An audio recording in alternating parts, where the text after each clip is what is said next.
चिंता मत करिए, समय आने पर बुलडोजर एक्शन भी, उसकी तैयारी भी रहेगी। उस समय चिल्लाना मत करिए, चिंता मत करिए, समय आने पर बुलडोजर एक्शन भी, उसकी तैयारी भी रहेगी।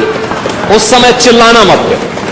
कफ सिरप मामले में समाजवादी पार्टी द्वारा लगातार किए जा रहे धरना प्रदर्शन और बुलडोजर एक्शन की मांग पर सीएम योगी ने आज विधानसभा में बड़ा ऐलान कर दिया। जिस तरीके से माफिया अतीक को मिट्टी में मिलाने का ऐलान किया था, उसी तर्ज पर आज बोले हैं कि इंतजार कीजिए, बुलडोजर एक्शन भी होगा, लेकिन चिल्लाना मत। देश के अंदर दो नमूने हैं, एक दिल्ली में और एक लखनऊ में बैठते हैं।